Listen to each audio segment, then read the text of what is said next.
Part 1. You will hear a woman talking on the telephone to a man about a car he is selling. First, you have some time to look at questions 1 to 4.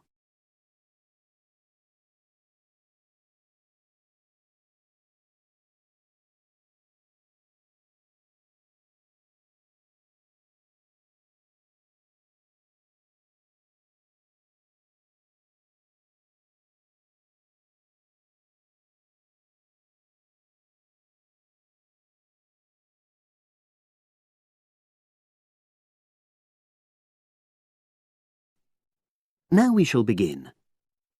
You should answer the questions as you listen, because you will not hear the recording a second time. Listen carefully and answer questions 1 to 4.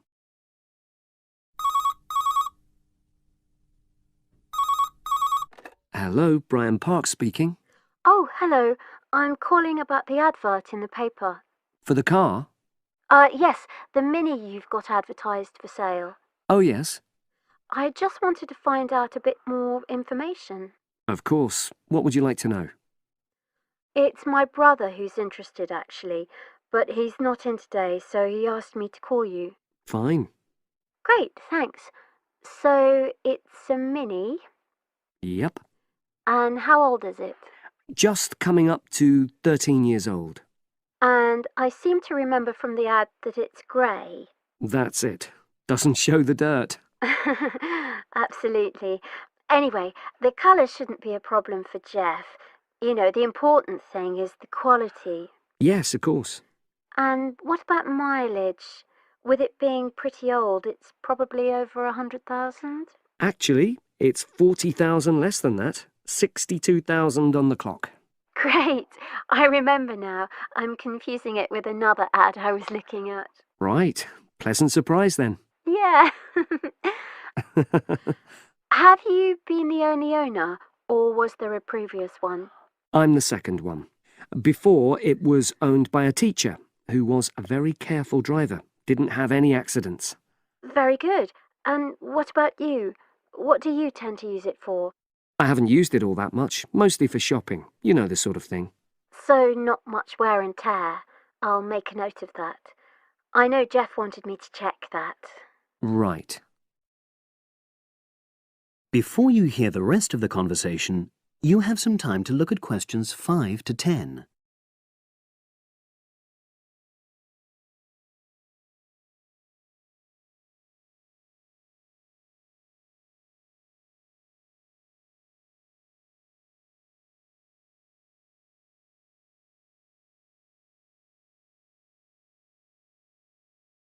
Now listen and answer questions 5 to 10. Now, about the price, I see you've got it down as £1,250. I'm not sure Jeff will be able to come up with that amount. In the ad, I did say 1,250 or nearest offer. So would you be prepared to go down to 1,000? That's really too low, I'm afraid. 1,100? I might be able to go to that. OK, I'll make a note of that. What about tax? Is it due soon? Got another 5 months before it's due. Oh, that's a real plus, yes. I'll make a note of that. OK. Now, you say it's in good condition. For its age, I'd say yes, definitely. It's just been serviced and there were no major problems. Major. I'd be able to show you the service report. The only thing is, you'd have to get a new tyre in the near future. Though it's still okay, you know. It's certainly absolutely safe at the moment. OK, fair enough. Yes, I understand. And the garage also mentioned that one headlight could probably do with replacing. They think there's a fault there, you know, intermittent. Well, we'd obviously look at all the documents, but that sounds very straightforward. Of course. I've got all the service documents up to date and you can look at those. Well, it all sounds pretty good, and I know my brother will be interested, so would it be possible for him to see the car? He's back from his trip tomorrow and away tonight, so how about tomorrow? Tomorrow? Wednesday? I'm afraid that's not possible. I'm out pretty much all day. Well, Thursday then? That'd be fine, yeah. In the morning? Yes, that'd suit me perfectly. Great. Now, you'll need my address. Oh, yes, of course. What is it? It's number 238, 238? London Road. Oh, that's easy enough. Yes, very straightforward. So I'll pass on these notes to Jeff, and he'll see you in a couple. That is the end of part 1. You now have half a minute to check your answers.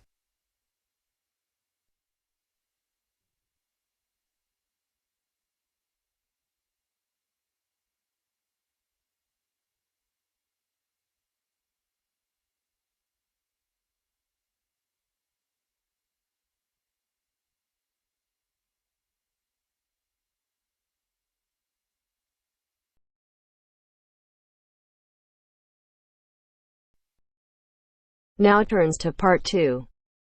Part 2. You are going to listen to a radio program on sleep deprivation. First, you have some time to look at questions 11 to 15.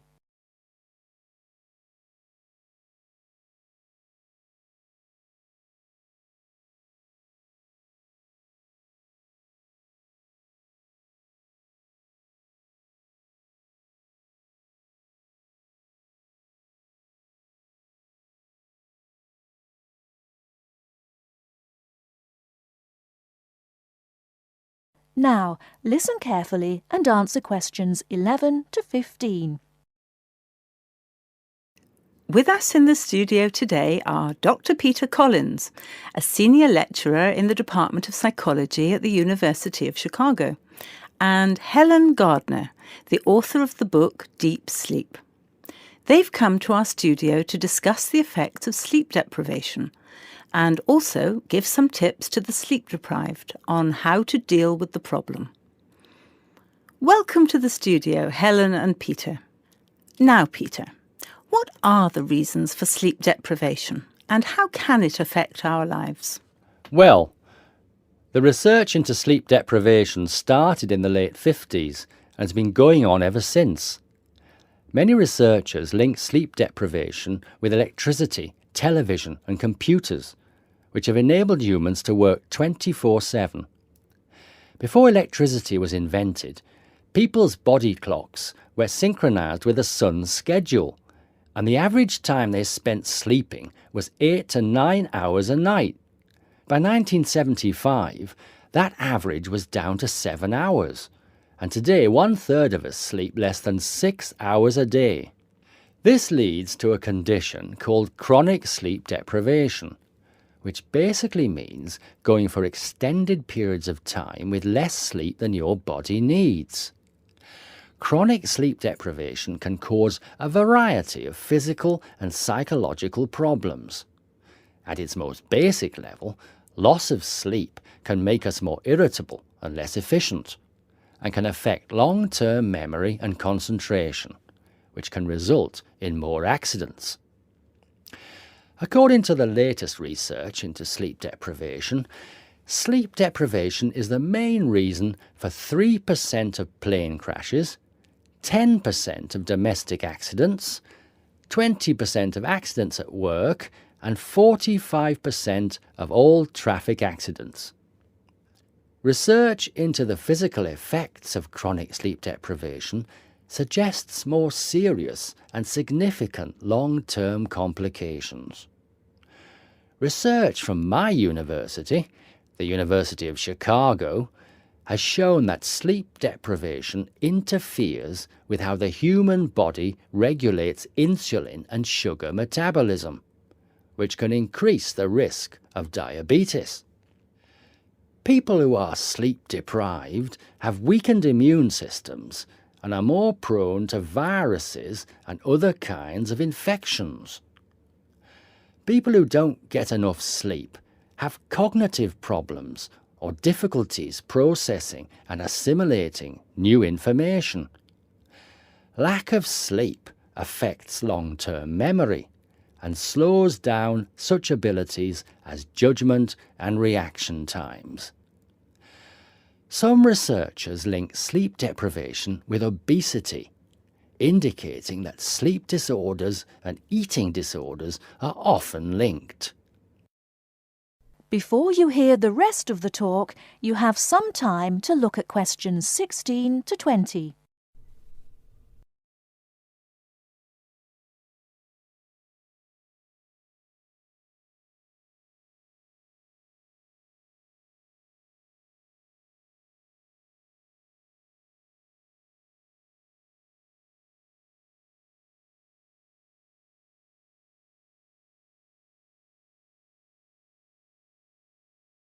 Now listen and answer questions 16 to 20. Helen, you've done a fair amount of research for your recent book on helping people deal with sleeping problems. Could you give our listeners some tips on managing their sleep? Well, if you spend several hours a night tossing and turning in bed, trying to fall asleep, you first have to find out how much sleep you need. To do so, you'll need to try and sleep 6 to 9 hours a night. Set aside 3 days for the experiment. It's best to do it on a long weekend or a holiday to ensure it doesn't get interrupted.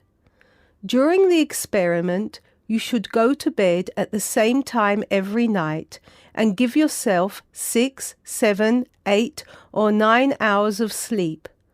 Then monitor the way you feel throughout the day to find out how many hours of sleep you need in order to feel your best.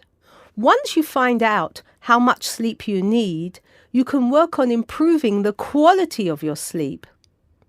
The main secret here is to allow yourself 1 or 2 hours to relax before going to bed.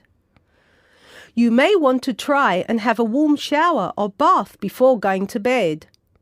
Doing some quiet activities such as reading or filing can help some people relax. A warm drink in bed helps to induce sleepiness. Some people take up yoga or meditation to help them relax at night. Different techniques will work for different people, so it's best to experiment and find the one that suits you best. You should definitely avoid using technology before going to bed. Activities such as playing video games, watching TV, and others which require you to use your attention can stop you from falling asleep. Avoid eating before going to bed. A late dinner can disrupt your sleep. Not only is going to bed with a heavy stomach bad for digestion and can make you overweight, but it can also keep you awake for hours. Caffeine-rich drinks can increase your heart rate, which can stop you from falling asleep. Energy drinks also have the same effect on your body. You should avoid drinking these at night. The same goes for vigorous physical exercise such as weightlifting or working out on a treadmill. In many cases, you can reset your body clock and make it tick for you by changing your lifestyle. If your sleep deprivation is severe, it's always best to seek professional advice and get an appointment with your doctor, who might prescribe you sleeping pills. Thank you, Helen. We'll be back after the break and we'll be answering questions we've received from our listeners.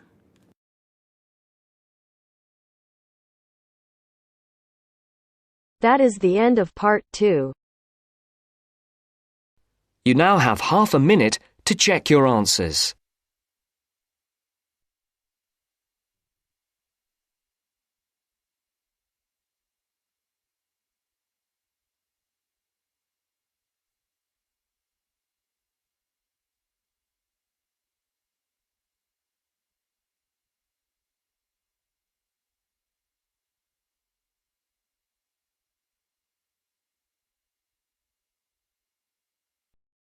Now turns to part 3. Part 3. You will hear 2 conversations.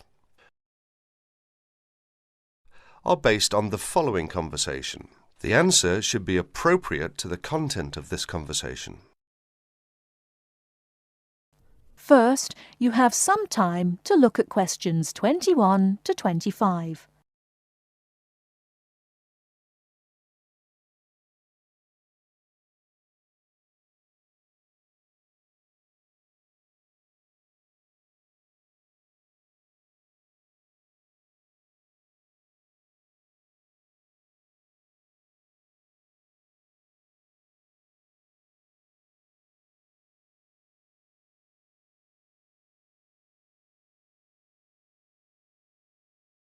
Now listen carefully and answer questions 21 to 25. Oh, hi Dave. Long time no see. Hi, Maria. I just settled down. I thought I'd drop by. Come on in, take a seat. Would you like anything to drink? I have Sprite and orange juice. Sprite would be fine.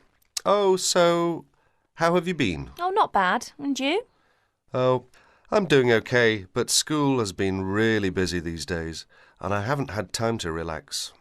By the way, what's your major?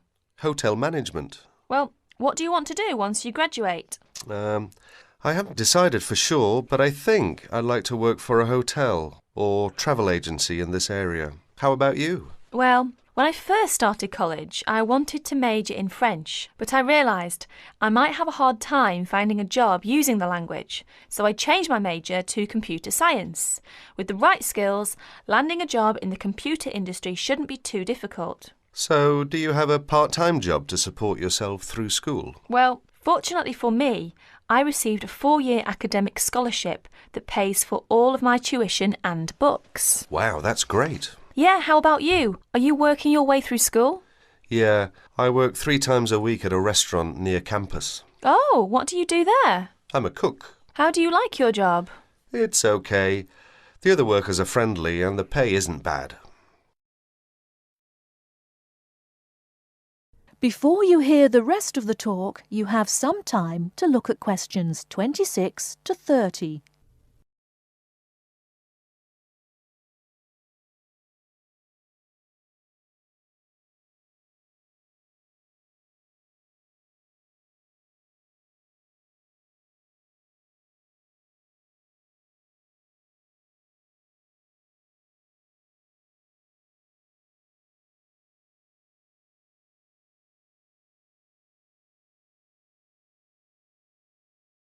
Now listen and answer questions 26 to 30.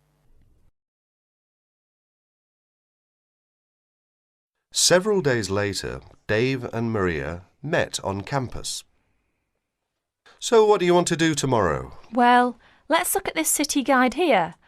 Here's something interesting. Why don't we first visit the art museum in the morning? OK, I like that idea. And where do you want to have lunch? How about going to an Indian restaurant? The guide recommends one downtown, a few blocks from the museum. Now that sounds great. After that, what do you think about visiting the zoo? Well, it says here that there are some very unique animals not found anywhere else.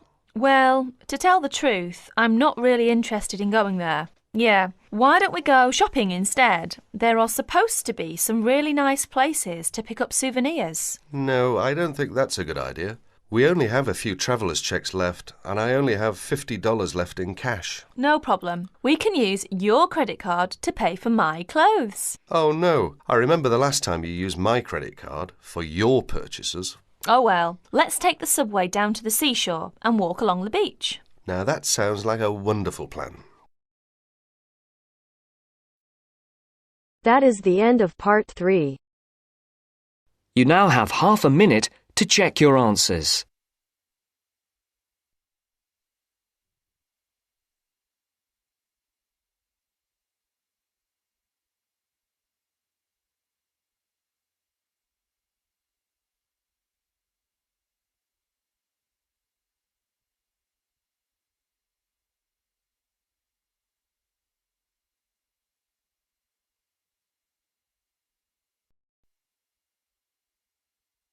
Now turns to part 4. Part 4. First, you have some time to look at questions 31 to 40.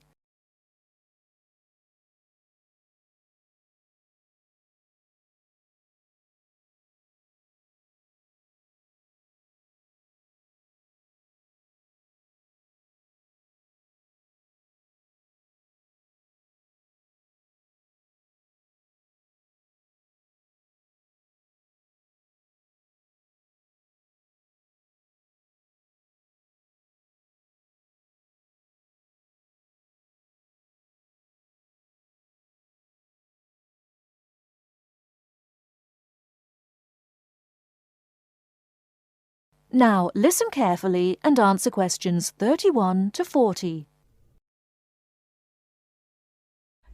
Hello and welcome. My name's Carolyn Tan. Just as there are a great number of different courses and places to study here, the teaching methods used and the skills you need will vary, depending on the subject you study and the college or university you attend. All courses vary, but most include some of the teaching methods I'm going to talk about today. Generally speaking, in some subjects, you will have timetabled classes for most of the week. In others, you may only have a few hours timetabled and will be expected to work independently for a substantial amount of time. Working independently is crucial at university. I'm going to go over the three main types of teaching method you will have here. These are lectures, seminars, and tutorials. There are other methods that you will come across, like workshops, group work, and practical work, but I'll describe the three main types for now. I'll briefly describe what they are and try to give you some helpful advice in dealing with them. Let's start by looking at lectures. These are large classes, usually lasting around 1 hour, where a lecturer or tutor talks about a subject and the students take notes. On some courses, there can be over 100 students in a lecture. Unfortunately, there is usually little or no opportunity to ask questions during the lecture. Lectures are usually intended to do three things. Firstly, to guide you through the course by explaining the main points of a topic. Secondly, to introduce new topics for further study or debate. And thirdly, to give you the most up-to-date information that may not be included in textbooks. So as you can see, it's essential to go to lectures. Of course, you need to take notes in lectures. Remember, you don't need to write down everything the lecturer says. Try to concentrate on the main points and important details. Most lecturers use stories, examples, and even jokes to illustrate a point. And you shouldn't write these down.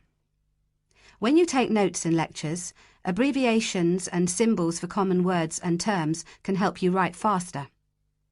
If there is something you don't understand, make a note to ask after the lecture or in a tutorial. Most students try to write up their notes after a lecture.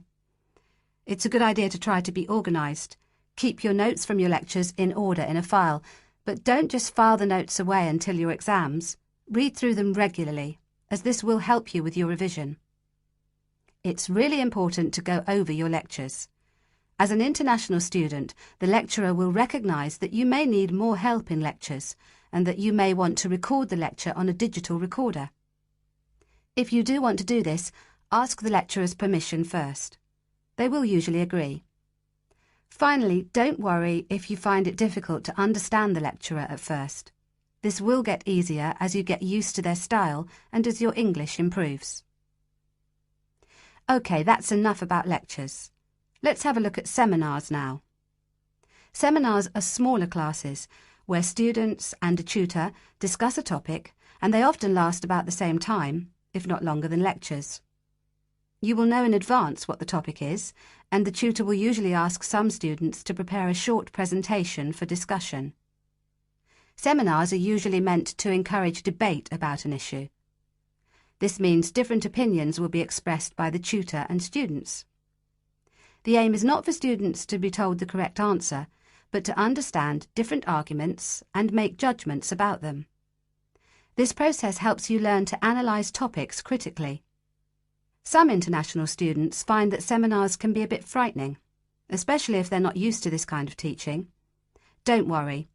Many other students feel the same at first. Participating actively in seminars is an important part of the learning process, so try to contribute, even if it seems difficult at first. It is best to do some reading before each seminar, so that you are familiar with the topic and can follow and contribute to the discussion. It may help you to make notes before the seminar of any points you would like to make. If you're having difficulty in seminars, discuss this with your tutor. And finally, I'll give you information on tutorials. Tutorials are meetings between a tutor and an individual student or small group of students. These usually last between 15 and 30 minutes. In a tutorial, the tutor will give you advice and guidance on a piece of work you are doing or a piece of work you have completed, or even a problem you may be having with a topic or with study methods. You should try to ask questions during tutorials about your work or about topics raised in lectures and seminars. Well, that's all for teaching methods. I'll go on now to talk about the different kinds of examination. That is the end of part 4. You now have half a minute to check your answers. Big, big,